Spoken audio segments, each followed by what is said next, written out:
Bismillahirrahmanirrahim. Assalamualaikum warahmatullahi wabarakatuh. Alhamdulillah wassalatu wassalamu ala Rasulillah wala haula wala quwwata illa billah.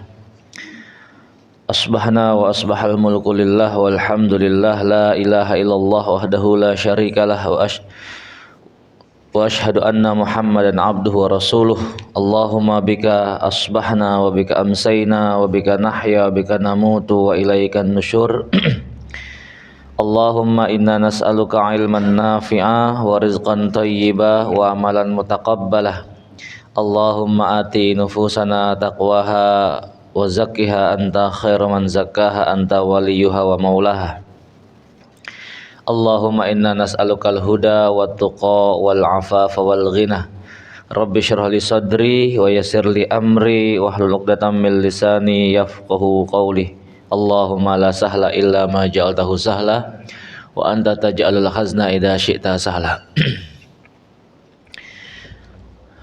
Jamaah salat subuh yang semoga dirahmati Allah Subhanahu wa taala. Alhamdulillah kita bersyukur Allah mudahkan kita melakukan rangkaian amal-amal ketaatan. Dimulai dari dimudahkannya kita untuk bangun di pagi hari menunaikan kewajiban kita selaku seorang hamba. Lalu kemudian kita lanjutkan dengan kajian ba'da subuh.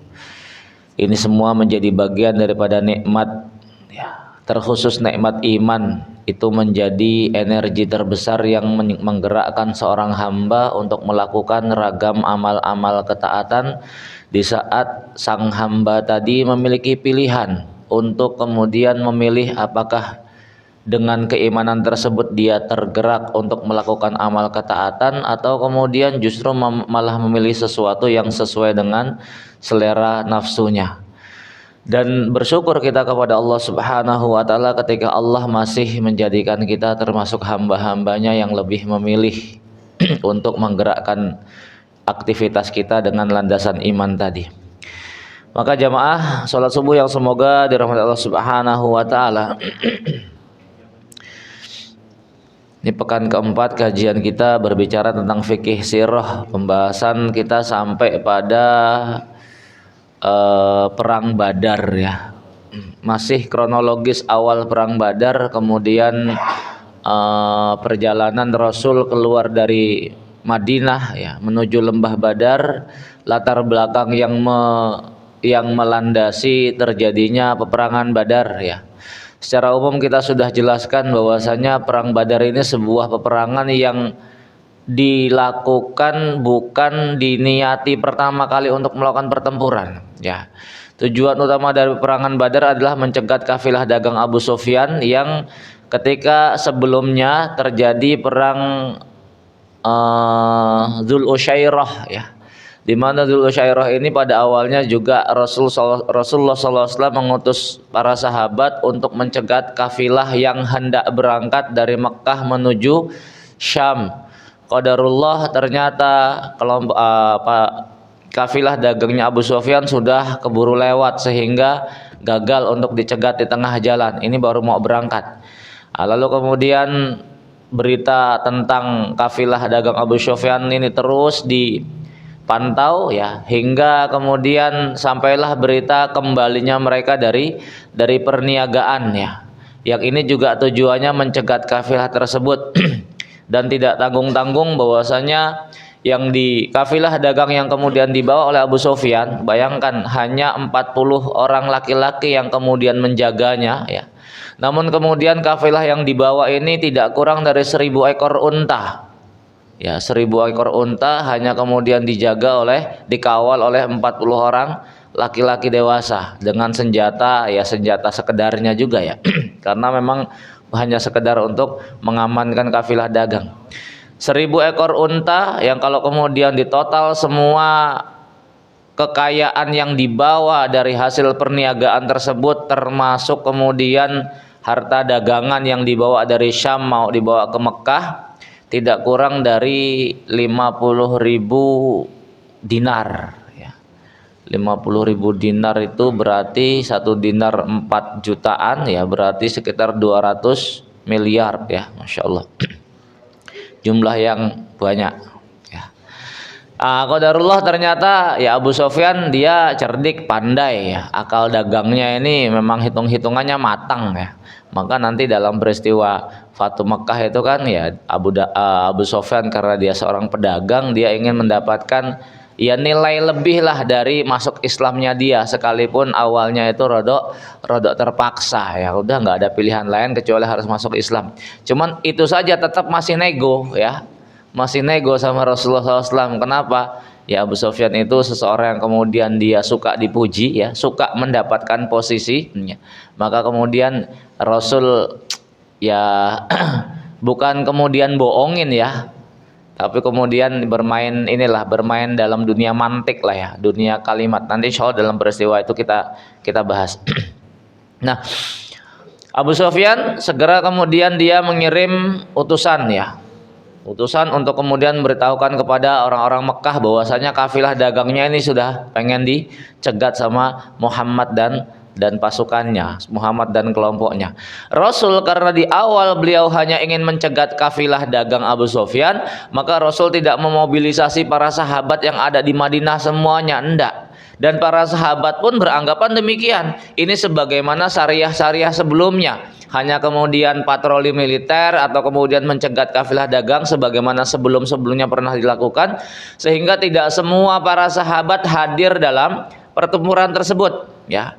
Maka dalam pertempuran Badar ini Rasul pun tidak tidak mencela atau kemudian tidak menghukum para sahabat yang kemudian tidak ikut dalam pertempuran Badar ya. Termasuk sahabat yang tidak ikut itu ya Utsman bin Affan ya. Cuman Utsman bin Affan kan ketidakhadirannya dalam perang Badar lantaran istrinya sakit.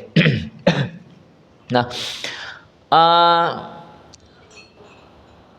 ketika kemudian ternyata yang dihadapi oleh Rasulullah SAW ini adalah pasukan tempur ya, pasukan tempurnya Abu Jahal, dan kita sudah jelaskan pada awalnya ya, ketika kemudian sampai berita kepada Abu Jahal ini bahwasanya Abu Sofyan sudah ngirim utusan memberitahukan bahwasanya Abu Sofyan sudah selamat ya, maka pasukan yang kemudian dibawa oleh Abu Jahal yang awalnya ini kurang lebih sekitar 1.300 pasukan infanteri dan kavaleri ya, pasukan pejalan kaki dan pasukan berkuda, kurang lebih sekitar 1.300 pasukan ya. Itu awalnya, awal keberangkatan. Lalu kemudian ketika berita sampai kepada mereka bahwasanya kafilah dagangnya Abu Sofyan sudah selamat, sudah nggak perlu lagi dilanjutkan ya, maka kemudian terjadi perpecahan di kelompoknya Abu Sufyan, Abu Jahal. Sebagian mereka mengatakan, "Udahlah kita pulang aja lah, toh pada intinya kita pengen melindungi kafilah dagang harta-harta kita, ya kan?" Namun ternyata mereka sudah selamat semua, sudah tidak ada lagi tujuan kita untuk menggempur Muhammad, ya. Sehingga kemudian sebagian mereka mundur, tidak kurang dari 300 orang. Tersisa sekitar 1.000.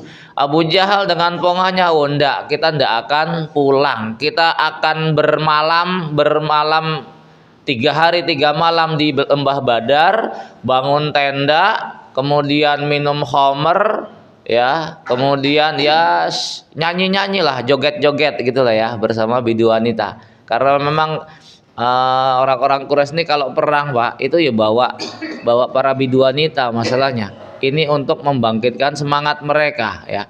Dan umum itu di kalangan tentara kafir tuh mesti macam kayak begitu, mesti perempuan-perempuannya juga dibawa. Nah, jamaah yang semoga dirahmati Allah Subhanahu wa taala, Rasulullah sallallahu alaihi wasallam lalu kemudian mulai mengatur pasukan. Ketika kemudian ternyata yang dihadapi adalah pasukan tempurnya Abu Jahal, maka Rasulullah sallallahu alaihi wasallam enggak kemudian menggunakan hak kerasulannya untuk memaksa para sahabat mengikuti setiap perintahnya, enggak.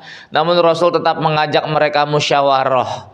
Dikumpulkan para sahabat yang hadir saat itu 313 orang, ada yang kemudian versi lain menyebutkan 314, ada juga sampai menyebutkan 317 orang ya. Yang sebagian besar mereka yang hadir dalam peperangan tersebut adalah didominasi oleh kaum Ansor, terkhusus dari suku Khazraj. Ini paling banyak jumlahnya ya. Rasul mengumpulkan mereka semua ya, terkhusus para petinggi-petingginya ya, untuk kemudian dimintai musyawarah, dimintai pendapat. Ini di hadapan kita ternyata Allah Subhanahu wa taala memilihkan pasukan tempur ya. Sementara sebagian para sahabat itu iya juga, ya Rasul udahlah kita pulang aja lah. Tujuan kita kan pengen cegat kafilah dagang ya. Toh ternyata qadarullah mereka sudah lepas semua dari cengkeraman tangan kita, sudah kita pulang saja, nggak ada kepentingan yang lainnya. Rasul agak kurang suka dengan kalimat tersebut ya. Rasul masih menginginkan sesuatu yang lain ya. Sehingga kemudian Rasul minta pendapat dari kalangan muhajirin ya. Rasul minta kepada para sahabat, yang kemudian komentar pertama itu dari kalangan muhajirin. Ya, kemudian masyhur kalimatnya, ya Rasul, kami tidak akan mengatakan sebagaimana Bani Israel mengatakan kepada Musa, idhab anta wa rabbuka faqatila inna hahuna qaidun. Nah, ini Bani Israel karakternya macam kayak begitu. Karena sudah sering diberikan sikap pelayanan spesial dari Allah ya. Bani Israel karena sudah sering diberikan kemenangan tanpa adanya letih-letih, tanpa adanya berdarah-darah, sebagaimana sudah pernah dijelaskan sama Ustadz Luqman ya, karakter Bani Israel nggak perlu capek-capek, cukup kemudian ya pergi saja dari Mesir, kemudian duduk manis nonton Fir'aun ditenggelamkan. Wah, itu puas banget ya, Masya Allah.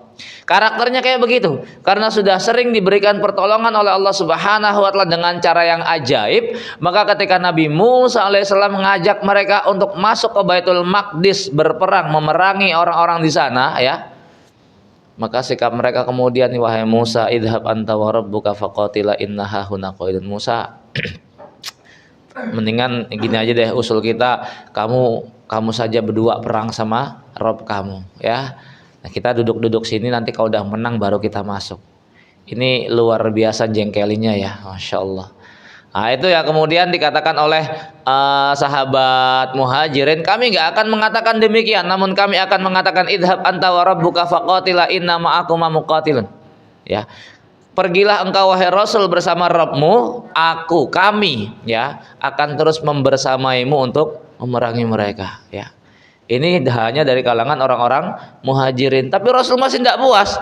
Yang Rasul lihat terus kalangan sahabat Ansor ya. Ayuhan nas, wahai manusia, ayo berikan pendapatmu. Nah, sahabat Ansor ini kemudian peka mereka. Wahai Rasul, seolah engkau menginginkan dari kami, kata sahabat Ansor. Iya, aku menginginkan jawaban dari kalian. Seolah engkau meragukan bahwasanya kami tidak akan mengikuti engkau wahai Rasul. Karena memang akad perjanjian dalam bai'ah Aqabah ya, akad perjanjian dalam bai'ah Aqabah yang kemudian dilakukan sahabat Ansor pertama kali itu, orang-orang Ansor berkewajiban memberikan pembelaan kepada Rasulullah sallallahu alaihi wasallam, melindungi Rasulullah sallallahu alaihi wasallam itu di wilayah mereka ya, di wilayah Madinah. Sementara lembah Badar ini sudah berada di luar wilayah Madinah. Artinya secara akad perjanjian, sejatinya orang-orang Ansor sekiranya mereka tidak kemudian ikut bersama Nabi memerangi orang-orang Quraisy dalam perang Badar ini, itu tidak ada dosa bagi mereka. Karena sudah di luar akad perjanjiannya, ya. Cuman inilah luar biasanya sahabat Ansor, sampai kemudian mereka mengatakan, demi Allah wahai Rasulullah, sekiranya engkau mengajak kami melintasi lautan ini, maka kami terus akan mengikuti kamu. Sampai kapanpun, sampai ke ujung dunia sekalipun, kami akan terus membersamaimu. Masya Allah ya. Ini karakter bangsa Arab tuh kayak gitu Pak ya. Di awal-awal kajian ini kita sudah jelaskan di antara rahasia kenapa Allah Subhanahu wa taala memilih Jaziratul Arab sebagai labuhan akhir dari risalah ini ya. Lantaran mereka memiliki karakter-karakter yang tidak dimiliki oleh bangsa-bangsa lain. Karakter kesetia kawanan, karakter rela mati untuk sesuatu yang kemudian sudah diyakini, karakter rela mengorbankan jiwanya untuk seseorang yang sudah diberikan perlindungan ya, melampaui atau bahkan melebihi perlindungan mereka terhadap keluarga mereka. Ini karakter yang dimiliki bangsa Arab dan itu sudah tertanam kuat di tengah-tengah mereka ya. Dimulai dari fanatisme kesukuan di antara mereka, di mana mereka rela mati untuk menjaga marwah sukunya. Nah, ini ketika kemudian disentuh dengan nilai-nilai Islam, maka menjadi sesuatu yang luar biasa, ya. Kalau di kita kan nggak nemu macam kayak gitu ya. Artinya sekalipun sama-sama suku Jawa ya cuek-cuek aja gitu kan ya. Ya, bahkan terkadang sama saudara sendiri juga bersikap cuek, naudzubillah summa naudzubillah ya. Tapi kalau di Arab enggak gitu. Mereka ketika sudah berbicara atas nama suku ya, mereka betul-betul rela untuk mengorbankan apapun.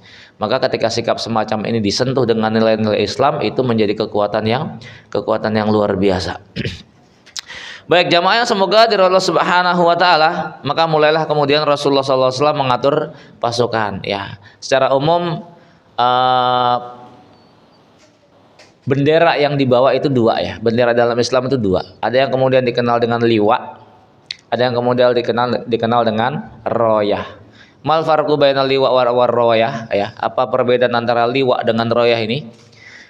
Perbedaan antara liwa dengan royah secara warna, liwa itu berwarna putih, tulisannya hitam ya. Sementara royah itu berwarna hitam, tulisannya putih. Penggunaannya kalau liwa ini bendera komando ya. Bendera komando yang memegang itu adalah komando pusat ya, atau kemudian orang yang diserahi oleh khalifah untuk memegang komando tersebut sebagai wakilnya.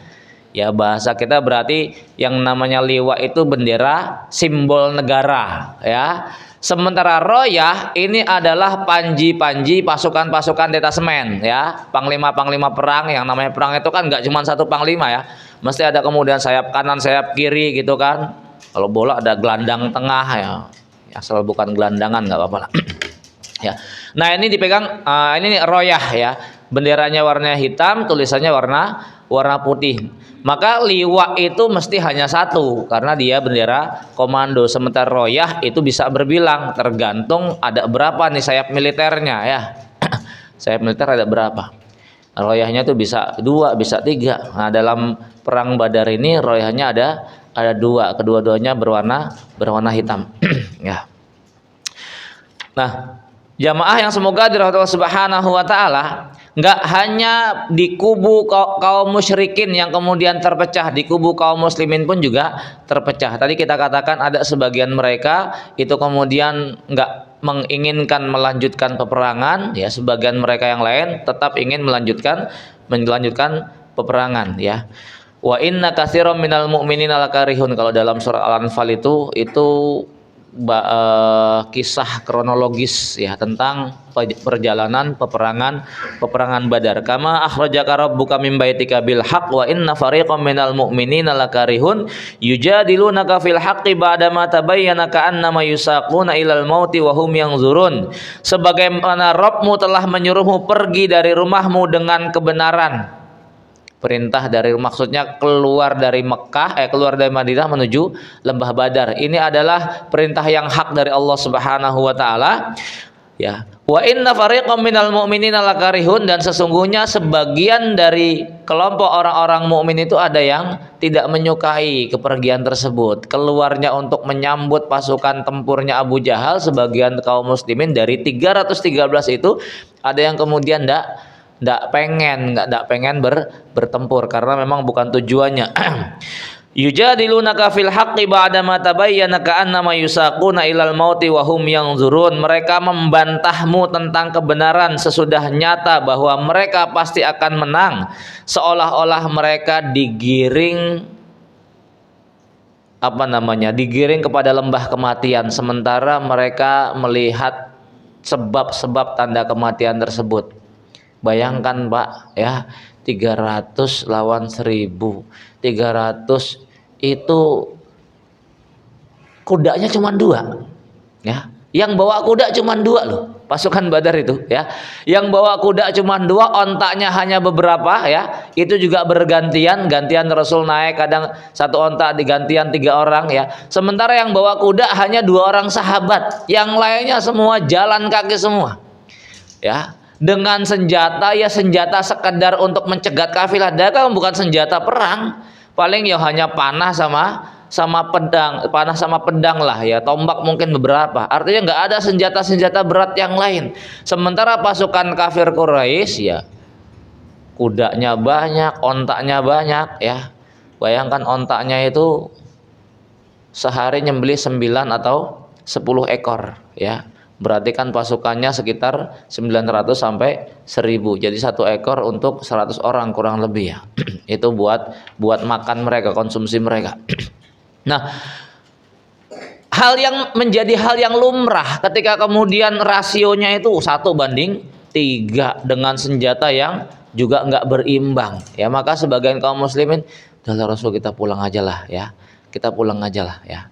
Sementara sebagian sahabat juga masih tetap menginginkan apa namanya maju terus ya. Disinilah kemudian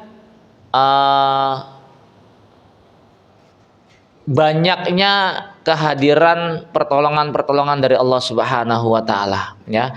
Dimulai dari bagaimana Allah menguatkan apa namanya pijakan kaum muslimin ya, sementara menjadikan pijakannya orang-orang kafir ini malah lemah gitu kan. Salah satu caranya kemudian Allah menurunkan hujan pada malam itu, di mana hujan ini terasa sangat menyusahkan orang-orang kafir Quraisy ya, karena tempatnya jadi tambah becek gitu kan ya, mereka jadi sulit bergerak. Sementara hujan yang menimpa kaum muslimin itu hanya sekedar rintik-rintik yang justru malah menguatkan pijakan mereka. Pasir kena kemudian air hujan rintik kan jadi rodok padat toh ya. Jadi kemudian diinjaknya juga tambah enak, ditambah kemudian pada kondisi malam itu justru Allah malah memberikan rasa kantuk terhadap kaum muslimin. Bayangkan ya. Ini kantuk dari Allah ini begini ya. Membuat nyaman. Allah jadikan hati mereka itu tentram dengan diberikannya rasa kantuk sehingga mereka bisa beristirahat. Bayangkan Pak, dalam kondisi perang mencekam lah kok tidur, coba lu ya. Itu kalau bukan dari Allah ya tidak mungkin ya. Artinya rasa ngantuk itu dari Allah ketika dalam kondisi perang kemudian kok bisa tidur nyenyak gitu ya, kemudian jadi seger bangun-bangun. Tapi beda kalau lagi ngaji Pak ya. Kalau lagi ngaji biasanya ngantuk gitu kan, ngajinya kelar ngantuknya hilang. Nah, jamaah yang semoga dirahmati Allah Subhanahu wa taala ya. Maka masih dalam surat Al-Anfal ya. Allah Subhanahu wa taala kemudian mengingatkan idz ghasyikumun nu'asa amanatan minhu, dan ingatlah tatkala kemudian Allah menjadikan kamu mengantuk ya. Wa yunazzilu 'alaikum minas sama'i ma'a, lalu kemudian Allah menurunkan atas kalian dari langit itu air. Nah, ini pernah dibahas juga sama Ustadz Matahari. Ini yang juga kemudian perlu menjadi pembelajaran bagi kita, merubah mindset ya, mindset di kepala kita ya. Wa yunazzilu 'alaikum minas sama'i ma'ah, kami turunkan dari langit air. Apa tujuannya? Apa fungsinya air yang Allah turunkan dari langit? Berarti air hujan ya. Satu, liyutahhirakum bih, mensucikan kamu dengannya ya, dengan air hujan tersebut. Wa yudhiba ankum rijzas syaiton, menghilangkan ya gangguan-gangguan setan dari kamu ya. Wa yudhiba ankum rijzas syaiton, gangguan setan ini beragam ya, penyakit hati termasuk juga penyakit fisik ya. Waliyarbita ala qulubikum, kemudian juga untuk menguatkan hati kamu. Wa yusabbita bihil aqdam, yang dengannya pula tapak-tapak kaki itu akan semakin kokoh ya. Mindset yang berkembang di kita yang namanya air hujan itu bawa penyakit toh. Maka kalau bocah jangan hujan-hujanan tak sakit. Sakit nggak tuh anak? Sakit nggak? Sakit ya. Maka saya memahami hadis qudsi ana inda zonni abdi bi, itu dahsyat sebetulnya Pak ya. Aku tergantung, aku sesuai prasangka hambaku terhadapku. Artinya apapun yang kemudian terjadi pada diri kita di kehidupan kita ini, itu sesuai dengan prasangka kita terhadap Allah Subhanahu wa taala. Ketika kemudian mindset di kepala kita bahwasanya air hujan ini bisa membawa penyakit, maka kemudian kita ngelarang jangan hujan-hujanan, ntar sakit. Begitu anak hujanan terus sakit. Itu yang karena mindset di kepala kita sudah kayak begitu. Allah betul-betul memberikan sesuai dengan apa yang apa yang kemudian kita suudzoni terhadap Allah Subhanahu wa taala, ya. Setelah itu ditambah lagi kita kuatkan, tuh kan betulan jadi sakit, makanya jangan hujan-hujanan. Ya. Padahal dalam ayat ini liyutahhirakum, tujuannya Allah ingin mensucikan kamu dengan air hujan itu, wa yudhiba ankum rijza syaitan, dan juga untuk menghilangkan gangguan-gangguan dari setan. Ya. Cuman ngerubah mindset kayak gini nggak gampang, Pak. Kenapa? Itu sudah tertanam lama dari semenjak kita bayi, orok malah ya. Dari semenjak kita orok itu sudah tertanam jangan main hujan, dari kakek kita, dari bapak kita turunin lagi ke anak-anak kita. Ya. Padahal sekali lagi ya manfaat air hujan itu kan banyak toh, ya. Bahkan kalau Pak Sutri lama nggak punya anak, ya salah satu ikhtiarnya kan dengan mandi hujan bareng toh ya. Mandi hujan berduaan di air hujan pertama, ya. Dan langsung, tapi jangan kemudian mampir lewat talang air hujannya, ya, langsung dari langit. Kalau lewat talang ternyampur kotoran kucing, ya. Jadi jangan nunggu panturan, ya, langsung dari langit, ya. Salah satu ikhtiarnya kan macam kayak begitu. Maka ya ini kita cobalah ngerubah mindset ini, dan ini kita tularkan kepada anak-anak kita. Bocah main hujan ya biarin aja, paling kan capeknya nyuci mulu kan gitu kan. Tapi jangan kemudian dinisbatkan nanti kalau hujan-hujanan sakit, ya. Ini kalau kemudian ini terus diberikan ya akan tertanam kuat di dalam memori anak-anak kita, termasuk dalam kita, ya, dalam memori kita gitu kan. Sehingga ya bayangan bahwasanya kalau mandi hujan bakalan sakit ya nggak hilang-hilang nantinya, dan itu akan betul-betul menjadi sakit ketika itu nggak kita hilangkan dalam memori kita, ya. Kenapa? Karena tanpa kita sadari kita sudah bersuudzon kepada Allah bahwasanya curah hujan ini membawa penyakit, ya, dan Allah sesuai dengan prasangka hambanya, ya, maka tetap prasangka baiklah, ya. Waliyarbitu ala qulubikum wa yusabbita bihil aqdam, ya, meneguhkan hati kalian dan menguatkan tapak-tapak kalian. Baik jamaah yang semoga dirahmati Allah Subhanahu wa taala, ya. Mulailah kemudian pertempuran terjadi, ya. Dan biasa dalam adat, ya, atau kemudian dalam kebiasaan Arab, sebelum perang umum terjadi, ya, maka dilakukan perang tanding, ya. Perang tanding, 3 orang tokoh Quraisy, pentolan Quraisy itu kemudian hadir, maju duluan, ya. Ada Al-Walid, ada Utbah bin Syaibah dan Rabi'ah bin Syaibah, ya. Ini keduanya kakak beradik, ya. Al-Walid ini yang kemudian paling sepuh sendiri. Al-Walid ini merupakan orang tua dari siapa? Bukan, ya. Bukan, Al-Walid ini bukan bapaknya Khalid, ya. Al-Walid ini julukannya, ya, Abul Walid, ya. Abul Walid itu julukan, ini bapaknya dari Hudzaifah, ya. Hudzaifah. Nama aslinya Utbah. Ya, nama aslinya Utbah, ya. Ini orang tuanya dari Hudzaifah. Utbah ini pada awalnya itu juga kemudian sudah disampaikan kepada dia, udahlah kita nggak usah ngelanjutin, toh pada kenyataannya, ya, kafilah dagangnya Abu Sufyan sudah selamat. Udah mendingan kita kembali saja, ya. Utbah ini dia tokoh Quraisy, cerdas, itu yang kemudian juga mengajak Rasulullah SAW dialog, ya, yang kemudian menawarkan kepada Rasul penawaran harta tahta wanita, yang kemudian mengajukan pertanyaan kepada Rasul terkait pertanyaan yang diminta oleh orang-orang Yahudi. Jadi di awal-awal dakwah Nabi sallallahu alaihi wasallam, orang-orang Quraisy kan sudah mati kutu buat menghadapi laju dakwah Nabi sallallahu alaihi wasallam. Hingga kemudian mereka mendatangi orang-orang Yahudi, kemudian nanya, ini sebetulnya yang benar tuh agama kami atau agama Muhammad toh, ya. Kata orang-orang yang Yahudi, agama kamu lah yang benar, ya.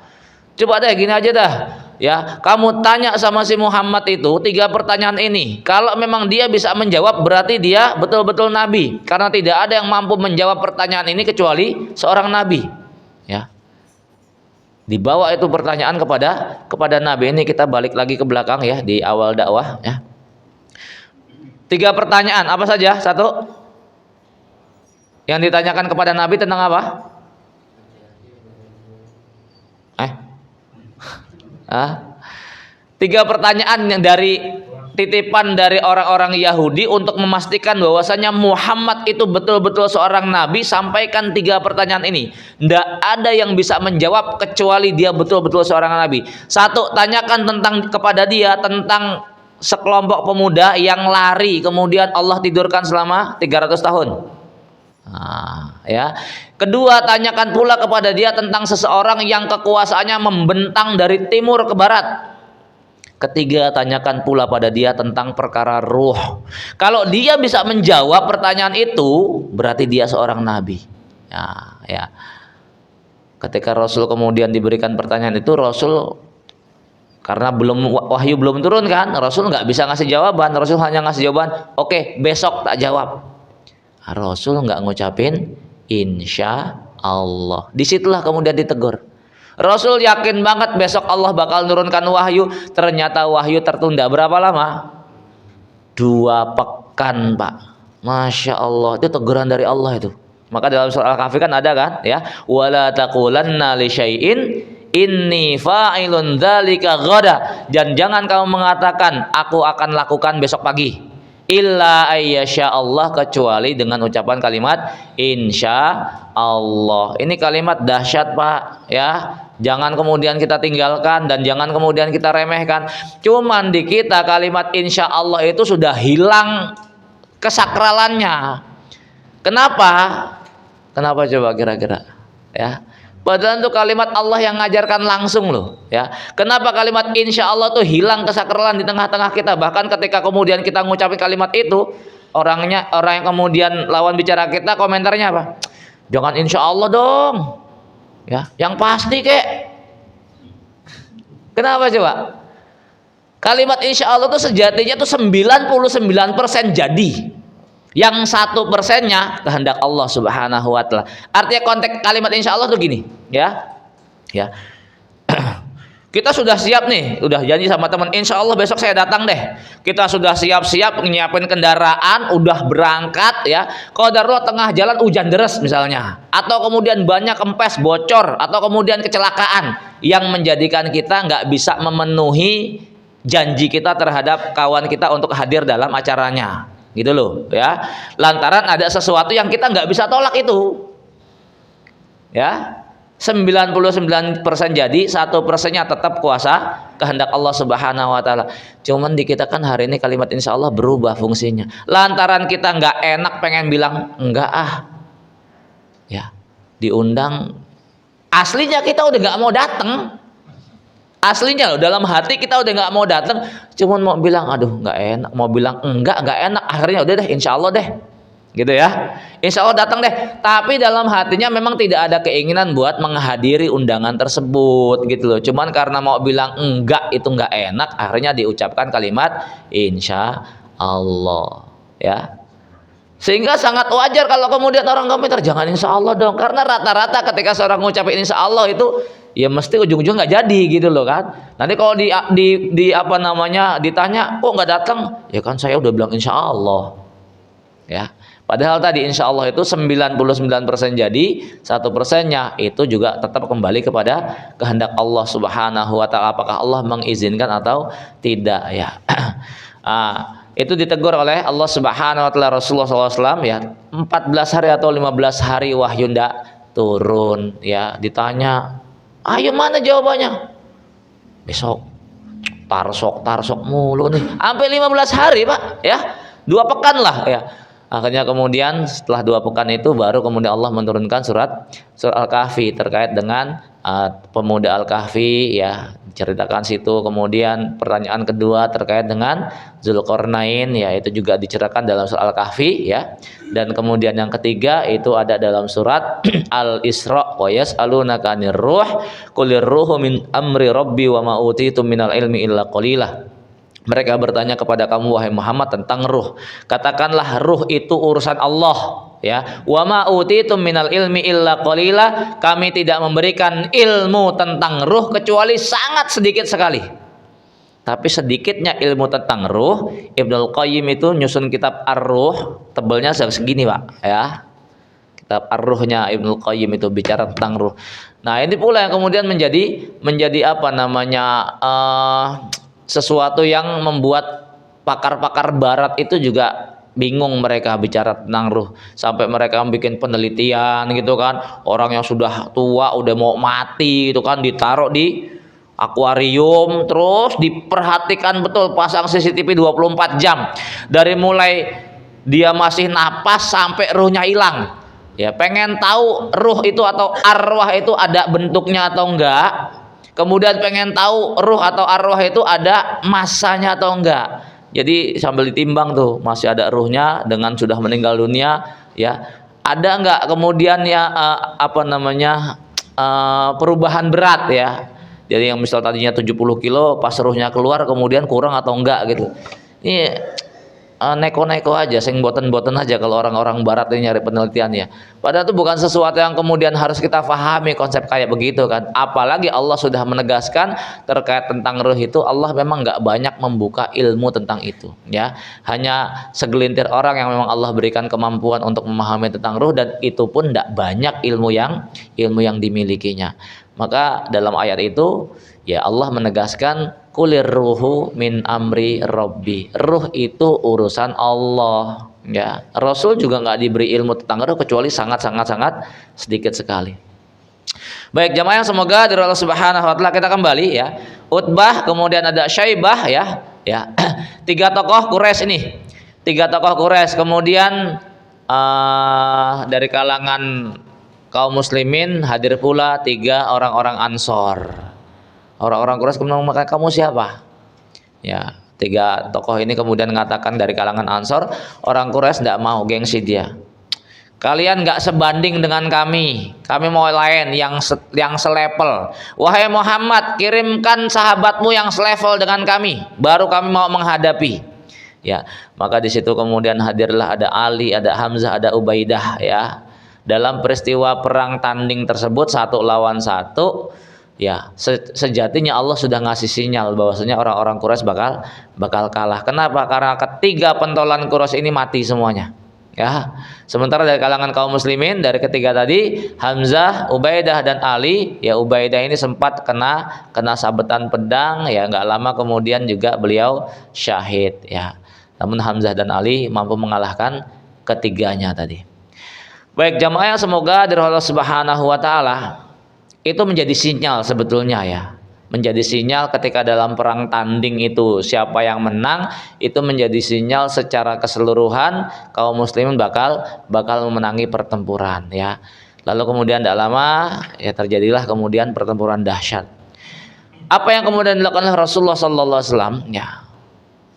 Kita sering menyampaikan bagaimana kemudian munajatnya Nabi terhadap Allah tatkala kemudian terjadi pertempuran Badar. Kan beliau dibuatkan sebuah apa namanya tenda khusus lah ya, posko komando dibuatkan oleh sahabat untuk memantau lajunya pertempuran Badar ya, bisa dilihat dari posisi atas itu kelihatan semuanya.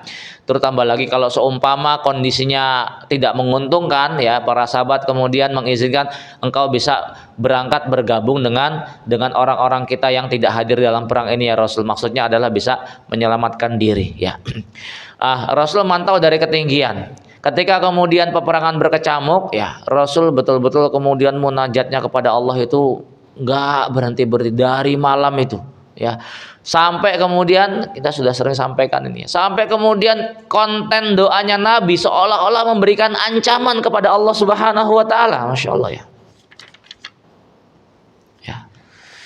Sampai konten doanya Nabi seolah-olah memberikan ancaman. Allahumma intuhlik hadhil isobatal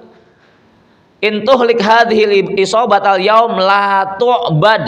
Allahumma in syi'ta lam tu'bad abadal yauma abadan. Ya, ba'dal yauma abadan. Allahumma ya Allah, sungguh jika engkau hancurkan kelompok kecil ini, apabila engkau hancurkan kelompok kecil ini pada hari ini, maka selamanya kamu nggak bakal disembah lagi ya Rob. Ya, intuhlik Allahumma in syi'ta lam tu'bad ba'dal yauma abadan. Allahumma ya Allah, apabila engkau menghendaki dengan hancurnya kelompok ini, kamu nggak akan disembah lagi di muka bumi ini setelahnya selama-lamanya. Ini kan ya hampir kayak seolah-olah nada, kan Allah Maha tahu ya, tapi lihat doanya Nabi sallallahu alaihi wasallam ya. Masya Allah. Maka jamaahnya semoga Allah Subhanahu wa taala itu juga mengajarkan kepada kita kalau doa itu sudah totalitas mintanya sama Allah ya. Totalitas mintanya sama Allah, jangan kemudian malu-malu ya. Terkadang kita doa malu mau minta terus sama Allah. Kalau nggak sama Allah sama siapa lagi kita mintanya ya. Allah juga ngajarkan kita doa macam kayak begitu, Rasul juga ngajarkan kita doa macam kayak gitu ya. Nah yang menarik, Rasulullah SAW berdoa, Abu Jahal juga berdoa Pak ya. Menarik banget doanya Abu Jahal nih, Masya Allah. Ya, Abu Jahal juga berdoa loh, keren banget. Bentar.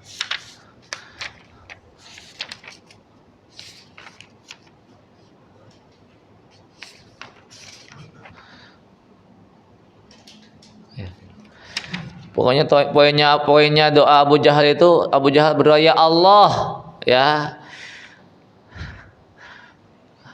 berikan kemenangan salah satu dari dua kelompok yang engkau cintai ya Rob. Dikabulkan sama Allah ya doanya ya. Doanya Abu Jahal berdoa kepada Allah, dikabulkan oleh Allah Subhanahu wa taala. Ya Rob, siapapun dari dua kelompok ini yang paling engkau cintai, berikan kemenangan kepadanya ya Rob. Kabulkan kan? Kabulkan Pak. Allah tuh zat yang maha penerima doa ya, ijabah doa. Iblis saja doa itu dikabulkan toh, ya kan? Iblis berdoa, ya Rob ya, anzirni ila yaumi yub'atsun. Wahai Rob, ya panjangkan umurku sampai hari berbangkit. Dikabulkan nggak? Hah? Dikabulkan. Tapi ente jangan ikut doa kayak begitu ya, jangan ya. Ya, itu khusus doanya iblis ya, dan itu dikabulkan oleh, pada iblis itu ya kafirnya kafir ya, itu saja dikabulkan Allah. Abu Jahal togutnya bangsa Arab saat itu, doa minta sama Allah itu juga dikabulkan. Apalagi kita orang muslim, orang mukmin ya, maka nggak usah sungkan-sungkan kalau doa sama Allah, minta sama Allah apa yang menjadi hajat kita ya. Masya Allah. Baik jamaah, semoga dari Allah Subhanahu wa taala ya, mulailah kemudian pertempuran dari duel satu lawan satu, kemudian munajatnya Nabi SAW, sampai kemudian selendangnya jatuh-jatuh, sampai kemudian Abu Bakar menenangkannya Rasul, ya Rasul sudah cukup, Allah bakal memberikan kemenangan ya. Baru kemudian Allah memberikan kabar gembira ya, diturunkan malaikat ya, anni ma'akum fasabbitul ladina amanu sa'ulqi fi qulubil ladina kafarru. Ini pokoknya semuanya ayatnya ada dalam surat Al-Anfal semua ya.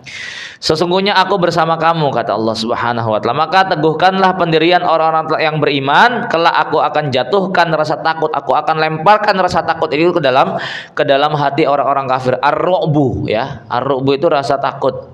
Ini juga salah satu dari 5 kelebihan yang Allah berikan kepada Rasulullah sallallahu alaihi wasallam, ar-ru'bu ya. Jadi Allah memberikan kelebihan kepada Nabi itu ada 5 hal dibanding dengan Nabi-Nabi sebelumnya ya. Salah satu ar-ru'bu. Ar-ru'bu itu rasa takut yang Allah lemparkan ke dalam hati orang-orang kafir sejauh jarak perjalanan 1 bulan. Jadi Rasul di Mekah, di Ka'bah itu masih santai-santai, orang kafir sudah ketar-ketir ya. Belum jalan ini, belum berangkat perjalanan. Kalau perjalanan cuma 1 pekan ya kan, orang Rasul masih santai-santai gitu kan ya, belum menyiapkan pasukan, orang kafir sudah ketar-ketir. Itu adalah ar-ru'bu ya. Ar-ru'bu yang rasa takut yang Allah tanamkan ke dalam hati orang-orang kafir terhadap kaum muslimin. Tapi hari ini ar-ru'bu itu nyaris hilang. Orang kafir gak ada yang takut sama kita Pak ya. Bahkan kemudian ya nauzubillah, kita yang ketar-ketir menghadapi mereka ya. Maka hadirnya peristiwa Gaza itu mengajarkan kepada kita ya, Yahudi nggak sekuat berita yang digembar-gemborkan ya. Amerika nggak sekuat berita yang sampai kepada kita. Ternyata pertahanan mereka lemah, mental mereka lemah, kekuatan mereka lemah, dan semua penopang kekuatan mereka, ada tank, ada pesawat, segala macam, itu nggak mampu melindungi mereka ya. Hamas dengan kekuatannya yang nggak diperhitungkan ternyata mampu mengalahkan mereka semua ya. Masya Allah. Itu ngajarkan kepada kita macam kayak gitu. Sejatinya orang-orang kafir itu lemah ya. Cuman lantaran pemberitaannya terlalu di blow up terus ya kan, senjatanya apa pasukan tempurnya. Itu yang kemudian bikin ciut nyali kaum muslimin. Padahal kalau kemudian dihadapi nggak ada apa-apanya, ya. Nggak ada apa-apanya. Ya, mereka kalau kita kena ya sakit, mereka kena ya sakit, ya. Cuman ada hal yang menjadikan kita itu lebih percaya diri ya. Wa tarjuna minallahi ma la yarjun. Rasa sakit yang kamu alami itu sama, mereka juga memiliki rasa sakit tersebut. Tapi yang menjadi pembeda adalah kamu punya harapan di sisi Allah sementara mereka nggak punya harapan. Rasa sakit kita akan berbuah pahala, akan berbuah surga. Sementara rasa sakit mereka itu baru sakit di dunia. Sementara di akhirat mereka akan mendapatkan adab yang pedih. Nauzubillah summa nauzubillah. Allah Subhanahu wa ta'ala turunkan malaikat ya, 1000 malaikat. Anni mumiddukum bi alfim minal malaikati murdifin. Aku akan turunkan ya kepada kalian malaikat 1000 orang, 1000 malaikat yang kemudian datang bergelombang. Masya Allah. Nah, Rasul kemudian bangun dari munajatnya, ngomong sama Abu Bakar, wahai Abu Bakar, bergembiralah, bergembira. Inilah malaikat Jibril datang dengan membawa pasukan. Inilah malaikat Jibril dengan berada di atas kudanya dan di gigi serinya itu ada debu, artinya ada debu-debu peperangan. Malaikat Jibril turun tangan, Pak. Ya, Masya Allah. Maka kesaksian para sahabat dalam perang Badar itu, ya Allah ya Rob, ini kalau divisualkan keren banget Pak ya.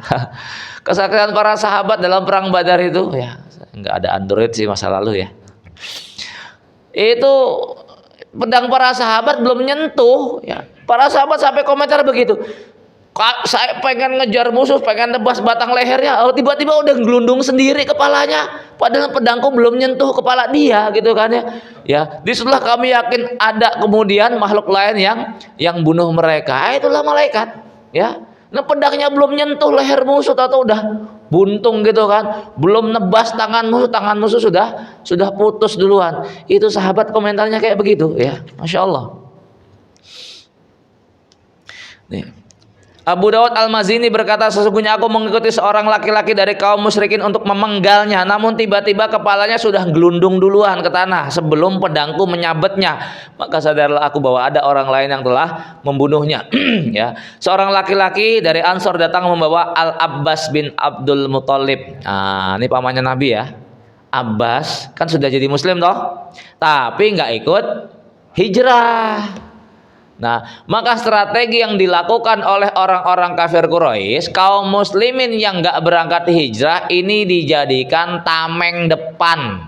Itu dalam istilah kita, dalam istilah syariat namanya tatarus.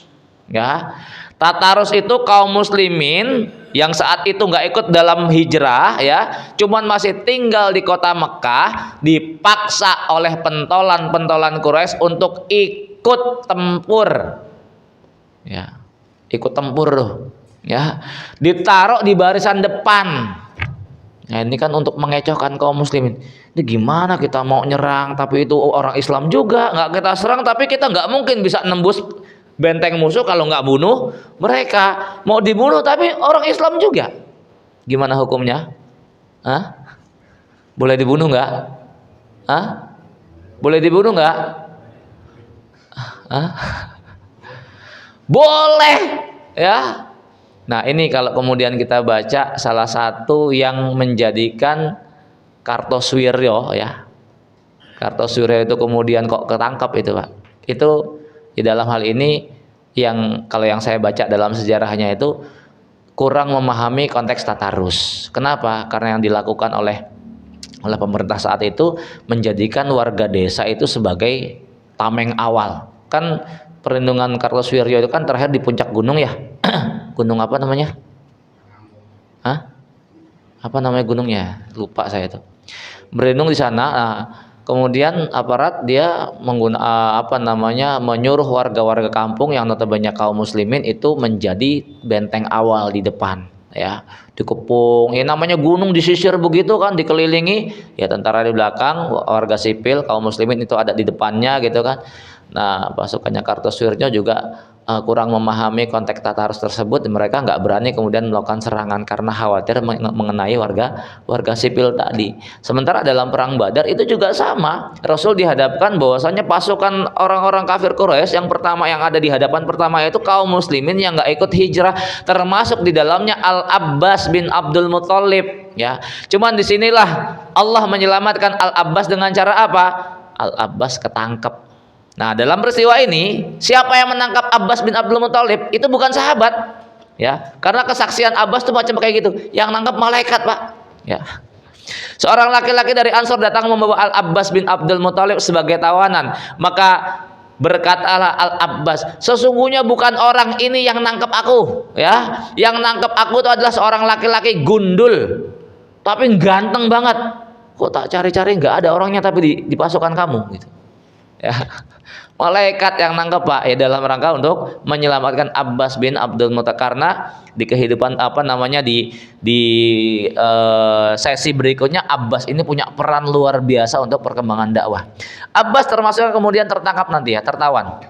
Dan nanti insya Allah dalam perkara tawanan perang Badar kita akan bahas, ya, bagaimana kemudian keputusan Nabi SAW terkait dengan tawanan perang Badar. Karena dalam peperangan ini Allah memberikan kemenangan telak, ya, kemenangan mutlak. 70 orang Quraisy mati, 70 orang tertawan, ya. Sementara dari kaum muslimin hanya beberapa orang, belasan lah, ya, nggak sampai puluhan yang syahid, ya. Iblis lari dari medan perang. Ya.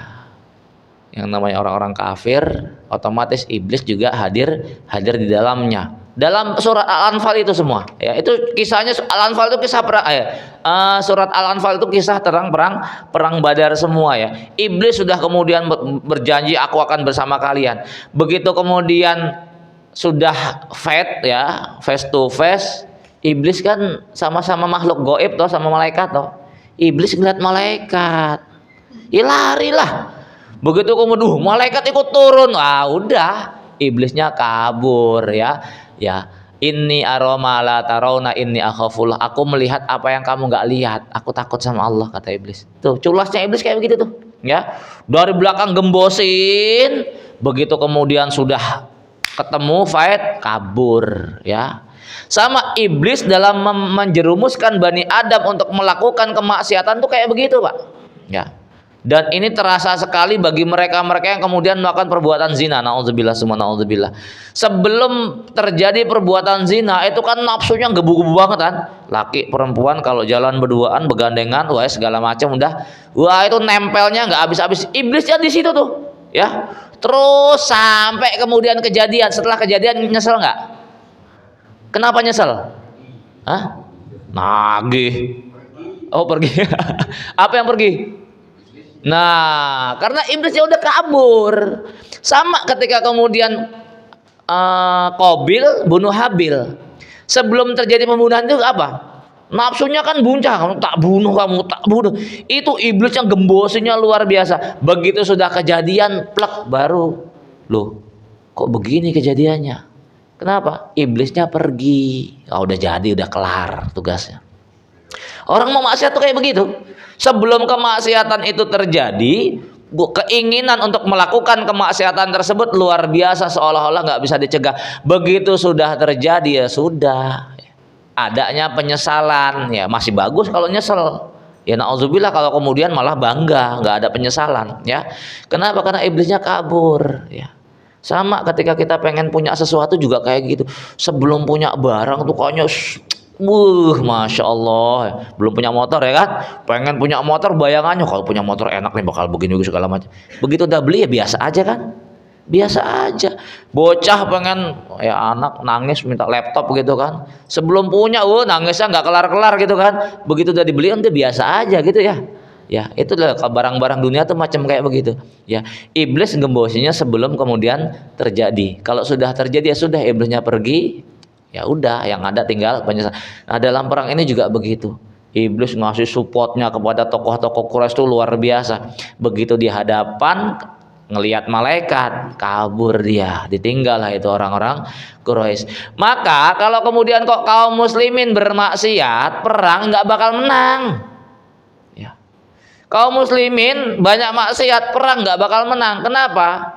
Orang-orang kafir perang, maksiat, perang, tapi dia dibantu sama iblis.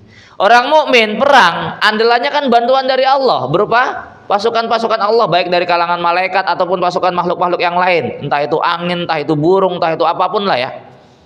Tapi kalau maksiat, ya nggak dibantu, Allah nggak turunkan itu bantuan. Sementara orang-orang kafir dia maksiat, yang iblis tetap bantuin. Kalau orang-orang muslim maksiat, iblis nggak bantuin, Allah nggak turun tangan. Iblis nggak mungkin bantuin orang-orang mukmin lah kalau pas perang, ya. Udah secara jumlah kalah, secara persenjataan kalah, ya kan? Nggak ada yang nolongin pula. Orang-orang kafir senjatanya lengkap, jumlahnya banyak, tambah bantuan dari iblis dan bala tentaranya. Ya, logikanya mesti menang ya. Maka yang satu-satunya yang menjadikan kaum muslimin itu menang dalam berbagai medan pertempuran, kedekatan mereka terhadap Allah. Ini yang kemudian juga harus kita pahami betul. Maka nanti dalam peristiwa sejarah-sejarah berikutnya, ya, pasca wafatnya Rasulullah SAW, itu akan banyak kejadian-kejadian di mana kaum muslimin ketika ngepung, ya kok nggak menang-menang, kaum muslimin kemudian mengalami kekalahan, kaum muslimin kemudian kok nggak kunjung-kunjung datang itu pertolongan, ya. Di zaman Umar bin Khattab kan macam kayak gitu, ngepung kok nggak menang-menang, iki kenapa? Atau seharusnya itu Allah sudah kasih pertolongan, tapi berbulan-bulan kok nggak menang-menang. Coba cek, ada yang keliru kayak ini, ada yang maksiat nggak ada, dicek nggak ada yang maksiat, ya. Coba mungkin ada sebagian sunnah yang kemudian ditinggalkan, cek, ya. Ternyata setelah dicek, usut punya usut, oh ternyata ada sunnah yang ditinggalkan. Apa itu? Apa? Siwak. Ya, pasukan kaum muslimin jarang bersiwak. Ini kayaknya sumbernya nih, ya, sehingga pengepungan kita nggak berbuah hasil, berbulan-bulan dikepung kok musuh nggak tunduk-tunduk. Udah mulai sekarang pada siwakan semua, ya. Carilah kayu siwak, mulai bersiwak. Siwak kan sunnah, bagian dari sunnah Nabi toh. Pasukan tempur suruh bersiwak. Qadarullah ketika mereka kaum muslim bersiwak, ada yang ngintip pasukan musuh. Itu umat Islam makan apaan? Wah, jangan-jangan ini yang sumber kekuatan mereka makan kayu. Ya, ketar-ketir gegara kayak begitu, akhirnya mereka ketar-ketir, rasa takut muncul. Disitulah kemudian Allah memberikan kemenangan tuh, Pak. Gegara kayak gitu. Padahal para sahabat nggak bersiwak bukan meremehkan sunnah loh, Pak. Ya, kondisinya nggak memungkinkan karena sibuk dengan peperangan gitu loh. Ya, cuman ketika kemudian diingatkan oleh Amirul Mukminin Umar bin Khattab radhiyallahu anhu, dah sekarang bersiwak semuanya, ya. Nah, turun perintah siwak dari Amirul Mukminin, pasukan tempur bersiwak. Saat itu qadarullah kemudian disaksikan pasukan musuh. Gegara itu kalah tuh musuh, ya. Masya Allah, ya. Itu hanya gegara tidak melakukan sunnah, tidak melakukannya pun bukan lantaran meremehkan. Apalagi kalau kemudian ngelakuin maksiat, ya nggak bakal turun pertolongannya, ya. Maka jamaah yang semoga Allah Subhanahu wa taala, sekali lagi, sumber kemenangan kaum muslimin itu adalah pertolongan dari Allah, dan Allah nggak bakal menolongkan pertolongannya kalau kemudian terjadi kemaksiatan di tengah-tengah pasukan kaum muslimin. Ya. Baik, jamaah yang semoga Allah Subhanahu wa taala, ya. Ini kronologisnya masih panjang sebelum kita masuk dalam dalam faidah ibroh di balik perang Badar. Ya, intinya kemudian kekalahan telak dirasakan oleh kaum musyrikin. Ya, tadi kita katakan 70 orang tertawan, 70 orang mati semuanya, ya. Dan mereka kemudian disebutkan oleh Nabi, karena Nabi nyebutkan, ya, ketika kemudian Nabi menebarkan debu tidaklah kemudian debu itu kecuali mengenai wajah-wajah orang-orang Quraisy. Nabi kemudian menyebutkan, seolah-olah aku melihat ini tempat matinya Abu Jahal, ini tempat matinya Umayyah bin Khalaf, ini tempat matinya Utbah, ini tempat matinya Syaibah. Ditunjukkan satu persatu itu. Dan ketika kemudian dicek, persis seperti yang kemudian Rasul tunjukkan, ya. Abu Jahal tetap melakukan perlawanan, ya. Tapi Allah menghinakan dengan sehina-hinanya, ya. Yang bunuh Abu Jahal siapa? 2 orang anak muda, Pak, ya. Usia masih belasan tahun, 13-an tahun, ya. Ya, anak muda 2 orang ini. Tadinya kan Ibnu Mas'ud yang sudah pengen menggal, cuman hanya kena sabetan doang, jatuh dari kudanya, tapi belum sampai mati ya. Nah, dua orang pemuda ini ketika lagi barisan pasukan kafir sama pasukan muslim itu hadap-hadapan, dua orang anak muda ini celingak-celinguk ya, ngomong sama yang tuaan, paman tunjukin Abu Jahal yang mana orangnya ya. Yang orangnya pakai panji itu, kudanya itu. Udah nggak ada fokus dari dua orang ini kecuali Abu Jahal toh. Sampai kemudian Allah berikan kemuliaan kepada keduanya ya. Lalu kemudian keduanya berhasil menghabis Abu Jahal. Habis berhasil kayak gitu, ya masih bocah Pak, 13 tahunan lah ya, masih belasan tahun, nggak sampai puluhan. Ya, pada laporan ke Nabi semua, ya Rasul, aku yang bunuh Abu Jahal. Yang satu, oh enggak, saya yang bunuh Abu Jahal ya. Saling merasa kemudian ingin nunjukkan di hadapan Nabi sallallahu alaihi wasallam. Poinnya Abu Jahal itu Allah hinakan sehina-hinanya ya.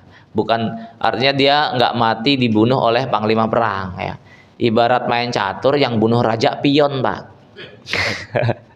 Ya, pakar catur sama ya, ibarat main catur yang bunuh raja pion. Kalau raja dibunuh sama menteri mah mulialah tuh raja ya. Yang bunuh pion ya, raja langkahnya satu persatu sama pion juga satu persatu, tapi yang bunuh raja pionnya kan hina banget toh ya, Masya Allah.